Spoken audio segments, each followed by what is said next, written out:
Selamat datang dalam presentasi perencanaan Studio Urban 6G. Hari ini kami mempersembahkan visi masa depan Kota Surakarta 2045, Adaptive and Resilient Urban Environment. Surakarta, Sun Spirit of Java, bukan sekedar pusat warisan budaya Mataram, melainkan ruang urban plural yang menjadi pusat pertumbuhan ekonomi bagi kawasan sekitarnya. Visi utama dan arahan strategis menghadapi ancaman rentanan ekologis seperti banjir dan kepadatan lahan. Rancangan ini mengusung visi utama Connecting Society Through Sustainable Culture Economy. Kami memadukan 3 pilar strategis, pelestarian infrastruktur hijau atau sustainability, pemberdayaan ekonomi kreatif, serta pelestarian identitas budaya lokal. Intervensi ini tidak dilakukan secara parsial, melainkan melalui koridor integrasi makro yang menyatukan kota. 3 kawasan prioritas untuk mewujudkannya. Pengembangan difokuskan pada 3 simbol utama. Pertama, kawasan Solo Balapan seluas 30 hektar berfungsi sebagai pintu gerbang kota berbasis Transit Oriented Development atau TOD. Area ini terintegrasi dengan revitalisasi Kali PP sebagai infrastruktur mitigasi banjir sekaligus menghidupkan narasi sejarah sungai. Kedua, kawasan Monumen 45 dan Pasar Legi seluas 33 hektar menjadi jantung aktivitas dan logistik. Kawasan ini menghubungkan masyarakat melalui ekonomi kreatif dengan Monumen 45 yang berfungsi sebagai paru-paru kota. Ketiga, kawasan Mangkunegaran seluas 37 hektar merupakan pusat identitas budaya Surakarta. Integrasi antara Pura Mangkunegaran dan ruang kota di sekitarnya akan menciptakan koridor wisata budaya yang berkelanjutan. Ketiga kawasan ini terangkai menjadi tulang punggung pembangunan kota, sebuah langkah strategis untuk mengembalikan Surakarta sebagai kota penghubung yang tangguh, adaptif, dan mandiri secara ekonomi di tahun 2045. Sebagai salah satu bentuk pengembangan Transit Oriented Development, kawasan ini menyediakan salah satu jalur khusus berupa Skywalk yang menghubungkan antara stasiun Solo Balapan menuju Pasar El Pape sebagai transit hub. Pengembangan ini pula didukung oleh pengembangan kawasan lainnya berupa penataan koridor, penyediaan jalur khusus transportasi umum beserta fasilitas pelengkapnya, serta penyediaan tempat parkir terpusat sebagai salah satu bentuk respons terhadap permasalahan parkir transportasi masyarakat sekitar. Koridor Jalan Es Parman menjadi kawasan dengan karakter jalan yang tertata, didukung jalur pedestrian yang luas, nyaman, dan ramah bagi seluruh pengguna. Koridor ini tidak hanya berfungsi sebagai jalur sirkulasi, tetapi juga sebagai ruang publik yang mendorong aktivitas berjalan kaki, interaksi sosial, serta menghubungkan berbagai fungsi kawasan secara terpadu. Keberadaan RRI Surakarta sebagai bangunan bersejarah menghadirkan nilai edukatif sekaligus memperkuat identitas kawasan. Integrasi tersebut kemudian berlanjut menuju pelabuhan wisata Kali PP sebagai gerbang utama transportasi air yang menghubungkan aktivitas wisata dan ruang publik dalam satu kawasan yang mudah diakses, hidup, dan berkarakter. Kawasan luas Kestalan Solo. Permasalahan utama pada kawasan ini adalah kemacetan akibat tingginya aktivitas perdagangan dan belum optimalnya fasilitas pejalan kaki. Solusi yang saya tawarkan adalah perancangan jalur pedestrian yang nyaman, aman, dan terhubung untuk mendorong mobilitas pejalan kaki.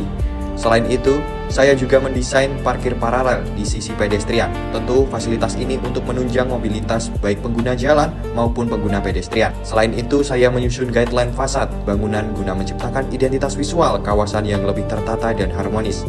Saya juga merancang pedestrian di sepanjang Kali PP hingga Ponten Mangkunegaran sebagai ruang publik yang mendukung aktivitas masyarakat sekaligus meningkatkan daya tarik wisata kawasan.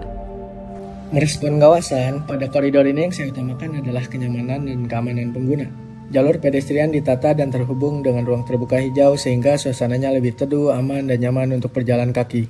Koridor juga dilengkapi dengan kursi, vegetasi peneduh, pencahayaan, kantong parkir, serta signage sebagai penanda kawasan agar pengunjung lebih mudah mengenali dan mengakses setiap area.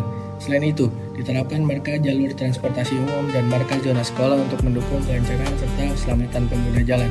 Dari sisi visual, fasad bangunan menggunakan aksen motif batik sebagai identitas kawasan sekaligus mengenalkan budaya lokal. Jadi koridor ini tidak hanya memiliki jalur penghubung, tapi juga ruang publik yang nyaman dan memiliki karakter. Solo Balapan bertransformasi menjadi jantung kawasan TOD yang menghubungkan masa lalu dan masa depan. Aksesibilitas adalah prioritas. Skywalk modern menghubungkan mobilitas warga, berpadu harmonis dengan revitalisasi Pasar Ayu yang kini lebih inklusif dan produktif.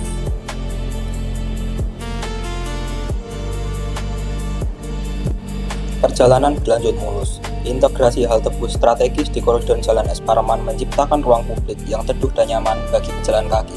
KLIPP kini menjadi nadi wisata air dengan permukiman tepi sungai yang tertata dan berkelanjutan. Solo Balapan 2045, konektivitas, kenyamanan, dan kualitas hidup untuk kita semua.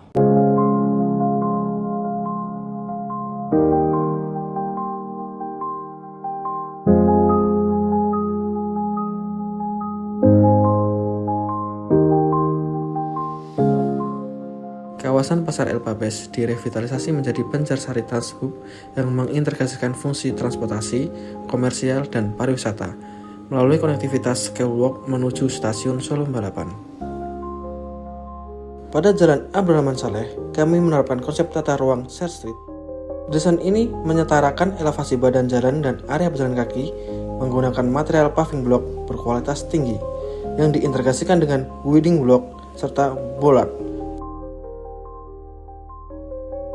Kawasan Monumen 45 Banjarsari didesain sebagai zona ekonomi kreatif dan pariwisata. Intervensi difokuskan pada layout tapak guna mengoptimalkan fungsi ruang terbuka hijau yang inklusif. Kualitas ruang publik ditingkatkan melalui integrasi eco-healing garden dan smart coworking yang adaptif terhadap keragaman aktivitas urban. Pelestarian arsitektur kolonial existing dicapai melalui penyesuaian tipologi pagar. Pendekatan kontekstual diaplikasikan pada selubung bangunan ruko menggunakan material bata ekspos dan aksen kayu untuk menyelaraskan proporsi dan skala koridor. Aplikasi ornamen kawung dan fasad gunungan secara tegas memperkuat identitas kultural lokal. Salah satu kawasan Monumen 45 dan Pasar Legi kini terintegrasi sebagai education zone yang hidup. Revitalisasi diawali dari optimalisasi Monumen Mayor Ahmadi sebagai ruang interaksi, lalu terhubung secara kontinu oleh pedestrian ramah lingkungan yang menyediakan fasilitas sitting group, sekaligus menjadi linkage menuju Taman Stabelan dengan konsep dual zoningnya.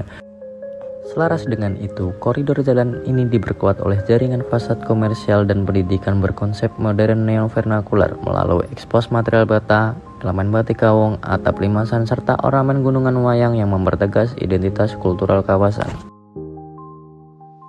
Segmen 1 Pasar Legi merupakan intervensi perancangan kawasan komersial berkonsep mixed use. Integrasi antara hunian vertikal dan area komersial di bawahnya menerapkan pembagian zonasi yang merespon tapak secara efisien. Sistem sirkulasi dirancang dengan memprioritaskan aksesibilitas logistik pasar grosir, memastikan tingginya mobilitas tetap optimal tanpa mendisrupsi fungsi ruang di atasnya. Secara fasad, selubung bangunan dieksekusi dengan ekspresi material seperti beton kampot, susunan bata, dan roster. Didukung penyediaan kantong parkir terpadu dan residential open space, rancangan ini diproyeksikan menjadi katalisator perputaran ekonomi makro bagi kawasan sekitar.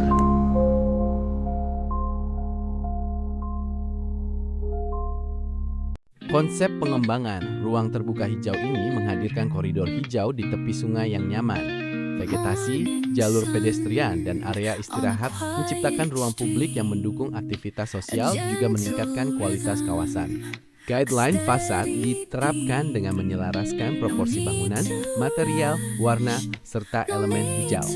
Bangunan existing ditata melalui penyempurnaan tampilan fasad tanpa mengubah fungsi dan struktur utamanya, sehingga terbentuk identitas kawasan yang harmonis dan berkelanjutan.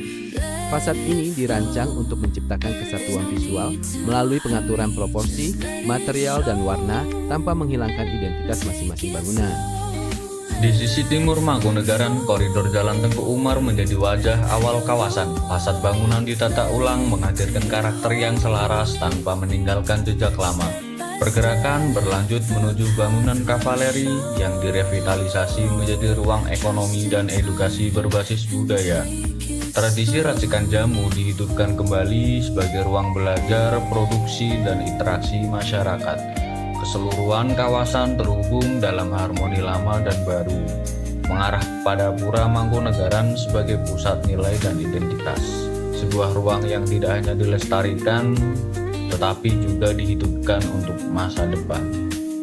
Perancangan ini berfokus pada Jalan Kartini, Jalan Madura, dan Pasar Ngarsopuro. Di Jalan Kartini dilakukan perbaikan pedestrian serta penyamaan fasad pertokoan agar koridor lebih tertata. Di Jalan Madura dilakukan penyamaan fasad rumah warga melalui penambahan elemen fasad serta penggantian pintu dan jendela tanpa mengubah bentuk asli bangunannya. Disertai dengan redesain mural bertema Pura Mangkunegaran dan Pasar Triwindu. Dan dan basement Pasar Ngarsopuro diubah menjadi area parkir motor guna meningkatkan kapasitas parkir. Perancangan kawasan Pasar Triwindo dan Jalan Teguh Umar menghadirkan ruang yang lebih terhubung, nyaman, dan mudah diakses oleh seluruh pengguna. Koridor pejalan kaki yang tertata memperkuat konektivitas antar ruang, sementara penataan aktivitas perdagangan menciptakan lingkungan yang lebih teratur tanpa menghilangkan karakter kawasan. Ruang publik dirancang sebagai tempat berinteraksi, beristirahat, dan menikmati suasana kota. Identitas Pasar Triwindo sebagai pusat perdagangan barang antik tetap dipertahankan dan diperkuat melalui kualitas ruang yang lebih baik. Hasil perancangan ini diharapkan menciptakan kawasan yang hidup, adaptif, dan mampu mendukung aktivitas ekonomi, sosial, serta budaya secara berkelanjutan. Koridor Jalan Kiai Haji Ahmad Dahlan memiliki karakter bangunan yang beragam. Oleh karena itu, bentuk asli bangunan dipertahankan untuk menjaga identitas kawasan, dengan penyesuaian elemen fasad guna menciptakan tampilan yang lebih harmonis dan memperkuat sense of place koridor. Penataan juga dilakukan melalui penyediaan jalur pedestrian yang nyaman dan fungsional. Selain itu, pada salah satu sudut kawasan dihadirkan public space sebagai hub aktivitas sosial dan kreatif yang mewadahi interaksi masyarakat serta berbagai kegiatan komunitas. Dengan pendekatan ini, koridor diharapkan mampu mengakomodasi aktivitas komersial, sosial, dan wisata secara seimbang dalam ruang yang terintegrasi.